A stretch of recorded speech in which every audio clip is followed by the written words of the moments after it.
let's do some NFL Power Rankings. Boom. With this big intro. NFL Power Rankings. Plug it in and power it up. Plug it NFL in. Power Rankings. I know. There we go. There we go. 107.5 The Bone. Sorry. It just came out.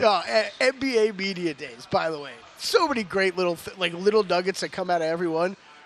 Go check out the Trey Murphy video of him having to record radio liners. Oh. Because it is one of those, like, as someone's been NBA Media Days, it's one of those uncomfortable things you have to do every year where it's like, hey, like, Dwayne Wade, can you read, like, these 8 things after we get done interviewing? And it's like, catch this afternoon show, blah, blah, blah.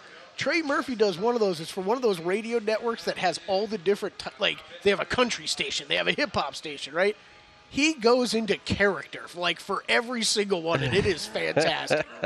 We used to have to do that when I was in R&B radio. And by the way, got my Tony ticket last night. Just want to, who amongst us hasn't? Awesome. But we used to have to do those promos with all these, like, one-hit wonders. There's this guy...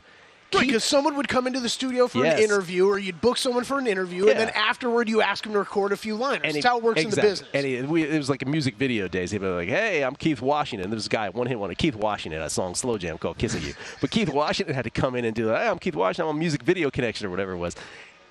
When I tell you he did it 26 times before he got it right, I am probably not exaggerating. So that's usually how they go. It's like, Keith, it's just one sentence. Let's get through it.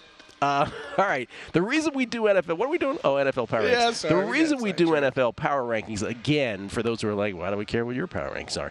Everybody should do this in some fashion. Whether you couch it as Power Rankings, whether it is your actual numerical ratings done by a model, or anything in between. It serves as just a good sort of foundation for your NFL picks. Much like guessing lines is a great way to start your week, this is a great way to sort of, and I said this last week, Kelly, it's a sort of good way to check your recency bias. If a team has a terrible performance one week, rather than you immediately toggling to, oh my God, this team is terrible, the power rankings sort of helps you keep it in check in context where you're like, oh, I can't really knock them down that far. They're still a good team. It just gives you that kind of reminder. Yes, agreed. Not much change at the top. None at the very top for me. 49ers are 1, Chiefs are 2, Eagles are 3.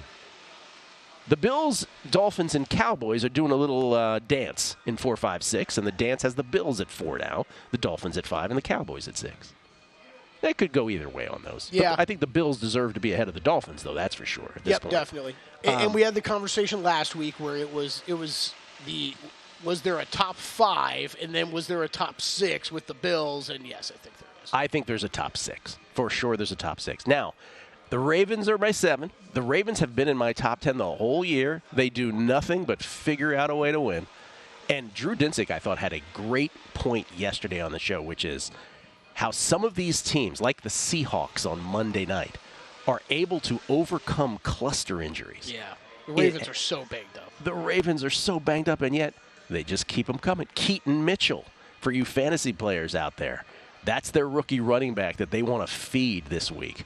So Keaton Mitchell is a guy that they showcased in the preseason. They just have him. They just keep coming up with players. Owen Wright still sitting on the practice squad. He'll come up next. I got the Ravens at 7. I got the Seahawks at 8. I think I've had the Seahawks almost every week in my top 10. I think every week but one. They're number 8. To me, they're still super solid. And I know people are going to gasp. I have the Chargers at 9. I know they're only 2-2. I know we like to make fun of them. But talent-wise and just what they could be, they're still 9 to me. I do have the Browns at 10. I know they got crushed, but it wasn't Deshaun Watson. So I didn't, completely penalize them for that. Yeah. So they remained Starting at quarterback 10. wasn't playing. Yeah. Though, can I tell you who my 11 was? I think my 11 was, now I'm forgetting it. It was not Detroit. My 11 would have surprised. Okay. Oh, my 11 was the Rams. So, okay. Yeah, well, you had them, I think, a couple weeks ago in the top, 10 or 9 or 10. The interesting question becomes, where do you put the Cardinals? Are they top half or are they bottom half? That's great. I was going to make a joke about putting your top 10 as you were setting up that intro. But I'm going to start with my 10th team here because it is I think you just laid it out so well for the Chargers, where you hit a point where you're doing these where, especially it's a little bit earlier in the season, where you hit a point where you have to just judge some of these teams based on what your overall thoughts are of the talent of the roster. Yes. And there's not so many teams that you can put ahead of them. If not them, then who? Exactly. Yes. Exactly. So they are who I put at 10. I did consider the Seahawks. Seahawks would be right there, 10, 11. But it was even that conversation in my head. I'm like, well, I think the Chargers have a more talented team overall than Seattle. So I put them 10. Lions remain 9 for me this week. Yeah, they were 12 for me. Yep. Okay, yeah. Mm-hmm. Browns dropped down a spot for me to 8. But, yeah, I'm not going to – that is more because of other teams rising than them really falling. I'm not punishing them too much for losing a game without their starting quarterback. Ravens up to 7 for me. So 7, we have the same, top 7 teams, just in different orders. Yep. So 7 for me for Ravens. And me and you have had them both 7 for, I think, 2 or 3 straight weeks now. Like, it feels like that's exactly where they belong until one or two things happen, right? Either they get all these guys back and they start looking even better than they have, or they start losing some games badly, maybe partially because of injuries, and we have to downgrade them a bit. Dolphins go to 6 to me.